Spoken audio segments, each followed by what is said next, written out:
Frank Morrison tenía 19 años mal aprovechados. Él dejó de ir a la escuela después de ser expulsado del equipo de baloncesto por empujar a un árbitro contra las gradas.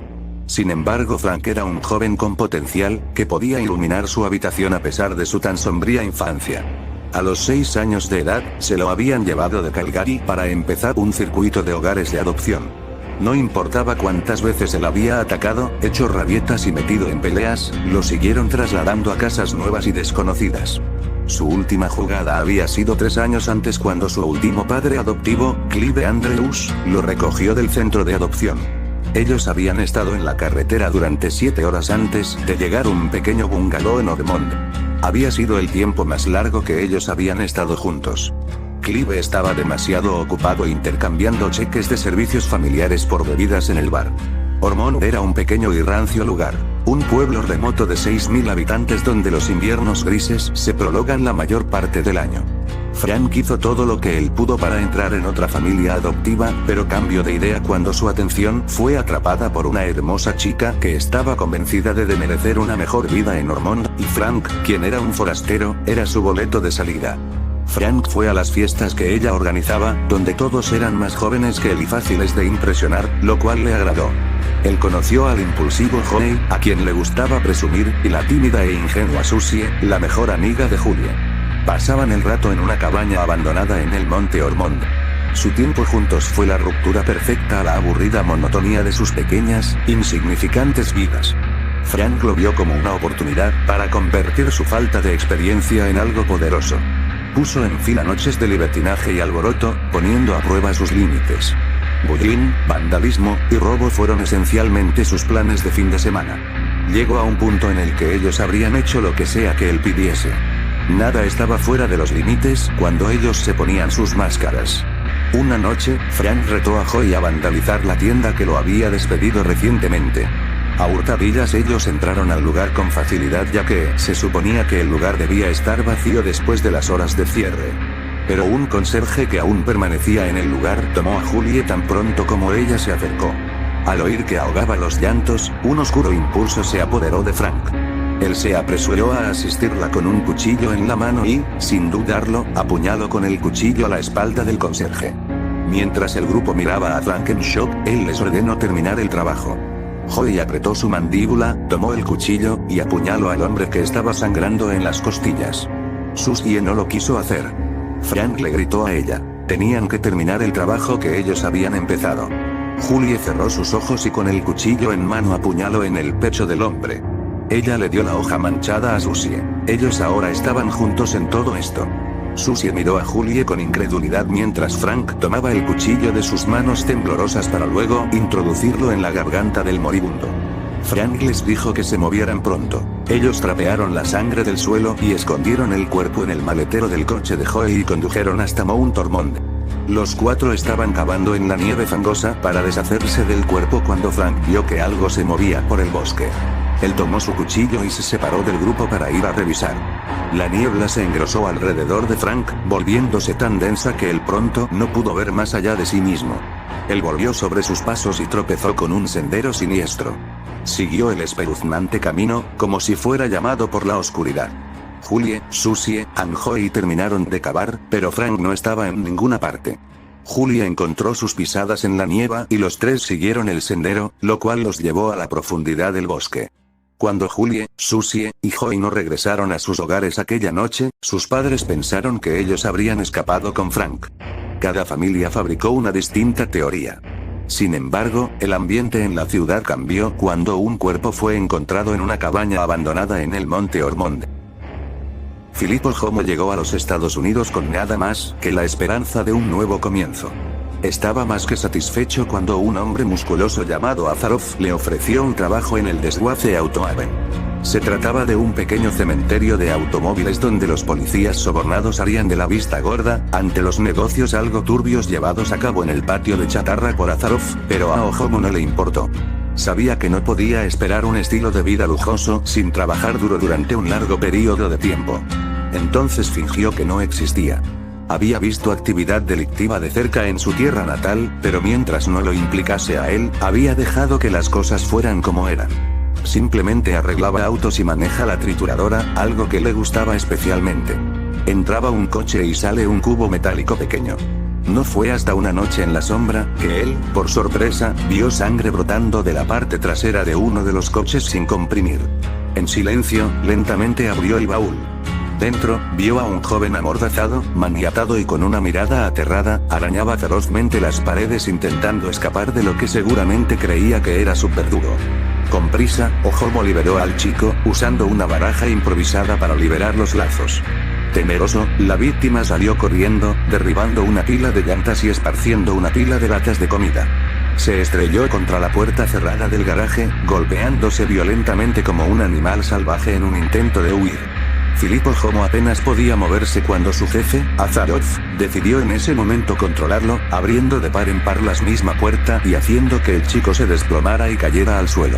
Le tomó a Azarov menos de unos pocos segundos agarrar rápidamente el cuello del niño, apretarlo y retorcerlo hasta que dejó de respirar por completo. Luego, con una calma antinatural, Azarov lo recogió y lo colocó de nuevo en el baúl del auto y cerró la tapa. Y le dijo a Ojomo que hiciera su trabajo como de costumbre. Y fue entonces cuando Filip reaccionó y se dio cuenta. Nunca fue un triturador de automóviles, ni un mecánico convencional. El chico inicialmente tenía la razón. Ojomo era su verdugo. Él había estado aplastando a las víctimas de la retorcida banda de criminales de Azarov todo el tiempo. Cada automóvil nuevo, una nueva víctima escondida dentro del vehículo. Tenía demasiado sentido. Enfadado, Ojomo perdió los estribos y cuando Azarov le dio la espalda, Ojomo agarró una palanca cercana, giró el extremo doblado en la parte posterior del cuello de Azarov, colocándola entre su clavícula y el cuello, y tiró con fuerza. Azarov se desplomó y quedó inconsciente. Pero Ojomo no se detuvo, apuntando a la cabeza, golpeó con la palanca el cráneo de su antiguo jefe una y otra vez hasta que todo lo que quedó fue un desastre húmedo de lo que solo podía describirse como carne roja. Esas imágenes fueron de todas las cámaras de seguridad de mala calidad capturadas antes de que se corten. Para cuando alguien encontró a Azarov, su colágeno espinal había sido removido y el lío húmedo dejado atrás de su cabeza contenía cantidades muy limitadas de fragmentos de cráneo. La mayor parte fue extrañamente eliminado. Filip Ojomo a partir de ese momento simplemente desapareció y nunca más se le volvió a ver. Sadie Smithson llegó a la ciudad con sueños de vivir rodeada de niños en una casa de madera construida por su esposo Andrew. Pero la vida no vino con sonrisas sino con planes de destrucción. Andrew trabajaba como leñador, un trabajo con sus peligros. Y un día el capataz de Andrew tuvo que hacerle una visita a Sally, cambiando su vida para siempre. Ella estaba sola. Sin comida en la mesa, el único empleo que podía conseguir era en el asilo Crotus Pren. Nadie buscaba empleo allí a menos que lo necesitaran desesperadamente. Sally, sin ninguna educación, comenzó desde abajo y después de 2 décadas no había progresado a estar más cerca de la cima. En cambio, su mente había llegado a sus límites. 2 décadas de ver cosas horribles que quebrantan los ojos, recuerdos que se reproducen todas las noches, ser abusada verbal y físicamente por personas sin límites. Sadie vio locura desde afuera, solo para quedar atrapada en ella. Finalmente no pudo soportarlo más y los conceptos de purificación surgieron dentro de Sally. Ella hizo lo que sintió que era necesario. Cuando el personal de la mañana llegó un día de septiembre, encontraron más de 50 pacientes muertos en sus camas. Sadie era la única en la escena, meciéndose hacia adelante y hacia atrás. Exactamente lo que sucedió solo lo sabe ella, pero al parecer algunos de ellos fueron ahogados, ya que tenían marcas alrededor de sus cuellos. La metieron en una ambulancia, pero esta nunca llegó al hospital. La encontraron estrellada en un bosque cercano, con los trabajadores muertos en su interior y ningún rastro de Sally. En cuanto Anna aprendió a caminar, su madre empezó a enseñarle cómo sobrevivir a la dura y solitaria vida en los bosques del norte. Para vivir en una zona tan peligrosa y extremadamente remota, hacía falta habilidad y resistencia. Cuando la luz del sol era demasiado tenue para hacer actividades productivas, se refugiaban en casa, una cabaña vieja y robusta construida para resistir los inviernos más duros. Junto al calor de la chimenea, Anna descansaba en los brazos de su madre, rodeada de los pocos juguetes y máscaras de madera que ella le había fabricado. Entre cuentos y nanas, cayó dormida y tuvo sueños felices, ajena a los acontecimientos que pronto lo cambiarían todo. Anna y su madre acechaban a un alce grande en el bosque. Sabían que era una presa peligrosa, pero había sido un invierno especialmente difícil y casi no les quedaba comida. La idea de morir de hambre les daba más miedo que cualquier criatura del bosque. De improviso, el alce se alzó, bramó y atacó a Anna. Ella se quedó paralizada de miedo, mientras el mundo entero parecía agitarse bajo los pisotones de la inmensa bestia. El alce estaba tan cerca que Anna vio la furia asesina en sus ojos cuando su madre se interpuso, hacha en mano. Un grito desgarrador se escapó de sus labios, mientras el alce la empalaba con su cornamenta y la levantaba en el aire. Con todas sus fuerzas, hundió su hacha en su cabeza una y otra vez, mientras el animal intentaba quitársela de encima. Con un crujido desagradable, la cornamenta se rompió y la madre de Anna quedó liberada. La bestia se desplomó. Anna era demasiado pequeña para mover el cuerpo fracturado de su madre, así que se sentó junto a ella en el claro donde había caído. Para distraerla de los bramidos agonizantes del alce, la madre de Anna la abrazó y tarareó su nana favorita. Se quedaron así, la cazadora y el alce cada vez más silenciosos, hasta que Anna se quedó sola en el bosque silencioso. Al cabo de un rato se levantó y emprendió el largo camino a casa. Aun siendo una niña, sabía lo suficiente sobre vivir en el gélido bosque para sobrevivir. Siguió sus instintos y se hizo una con la naturaleza. Fue creciendo y volviéndose más fuerte, sin dejar de practicar su caza. A medida que se iba volviendo una depredadora, su humanidad se convirtió en un sueño casi olvidado. Fue ampliando su territorio y alimentándose de lo que cazaba. Progresó de las ardillas a las liebres, los bisones y los zorros. Al cabo de un tiempo, se cansó de ellos y pasó a cazar animales más peligrosos como lobos y osos. Cuando unos incautos viajeros traspasaron su bosque, descubrió su nueva presa favorita, los humanos. Las desafortunadas almas que se extraviaban hasta su territorio acababan degolladas como cualquier otro animal. Le gustaba coleccionar sus herramientas y prendas coloridas y, sobre todo, juguetes cuando había niños.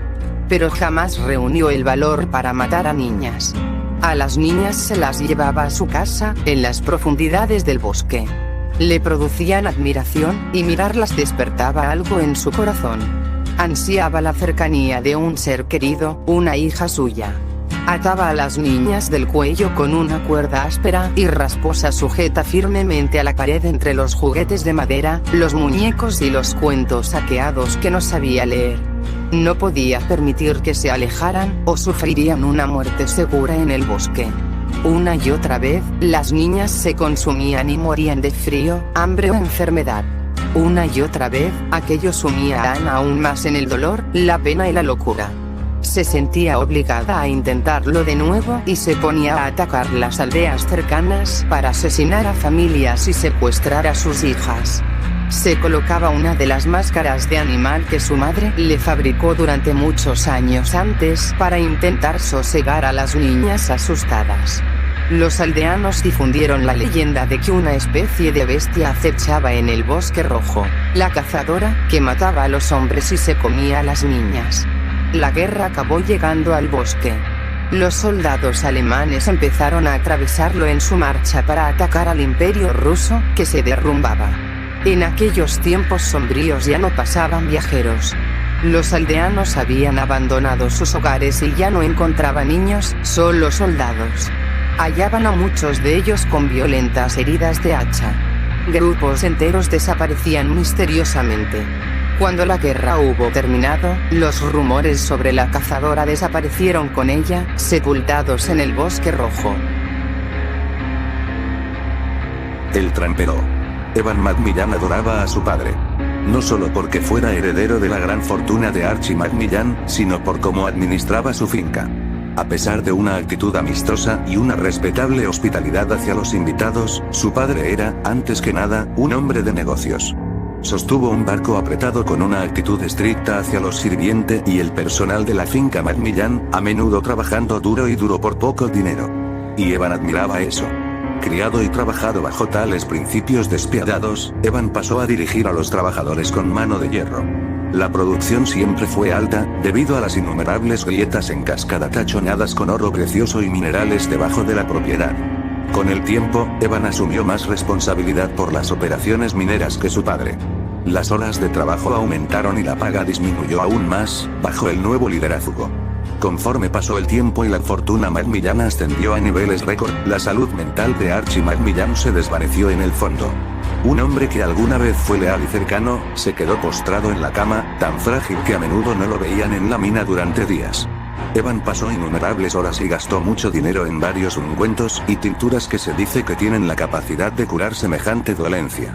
Después de meses de intentarlo, sin éxito, Evan se enfureció con la incapacidad de su padre de contribuir al crecimiento de la propiedad. En su mente, aplicó la misma lógica fría que hizo contra los trabajadores. Aquellos que no pueden cargar su propio peso, no merecen el peso que cargan. Evan, bajo su propia orden, asumió la completa responsabilidad de alimentar a su padre, disparando o haciendo desaparecer a los sirvientes que solían atenderlo. Las visitas de Archie a la mina se hicieron menos frecuentes, son los ojos hundidos y los brazos delgados, colgando hacia los costados como si no estuviera comiendo. Como si no pudiera, nunca habló con nadie que no fuera Evan. Finalmente, el mundo exterior dejó de ver a Archie por completo y algunos se preguntaron si había fallecido. Cuando Evan Macmillan finalmente se rompió por completo, asumió la credibilidad de lo que se conocería como el peor asesinato en masa de la historia moderna. Nunca podrían probar que Evan era responsable de la detonación de explosivos, que colapsarían y atraparían a más de 100 empleados de Macmillan en pozos de minas profundos, sellándolos a su suerte. Tampoco pudieron probar las circunstancias sospechosas de varias de las muertes de residentes vecinos, más conocidos por ser amigos cercanos de Archie. La historia de la finca Macmillan es una historia de riqueza y poder que salió mal. Se desconoce cuántas víctimas cayeron en total en manos de Evan Macmillan. Ningún registro de lo que fue de él fue hecho alguna vez.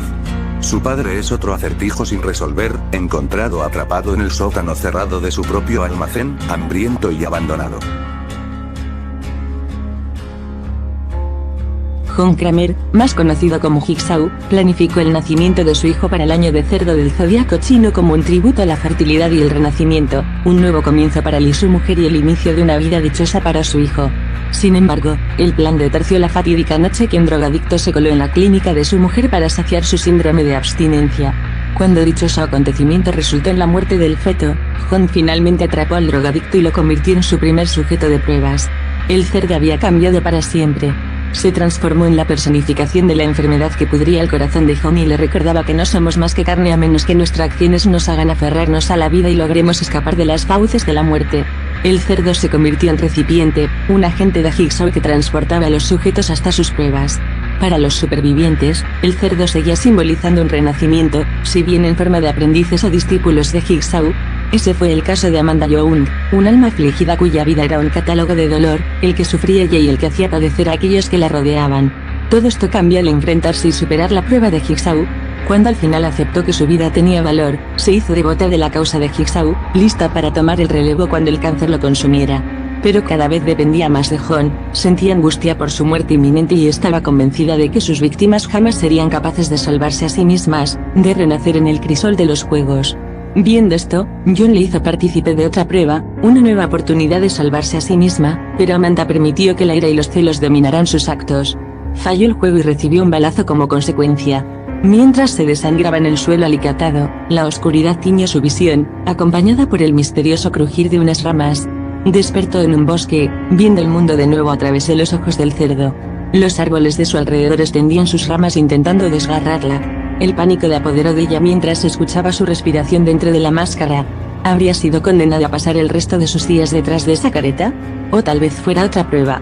Quizá no había fallado. John siempre iba un paso por delante, adelantándose a cualquier eventualidad y jamás la dejaría de lado, ¿no? Es posible que Jigsaw hubiera muerto, pero la había ascendido a otra entidad. Un ser para el que volvería a ser el cerdo al final comprendió que sus decisiones habían sido acertadas. El tiempo de los juegos había acabado. La redención no era una opción para ninguno de ellos. Al final y al cabo, eran carne y la carne siempre muere.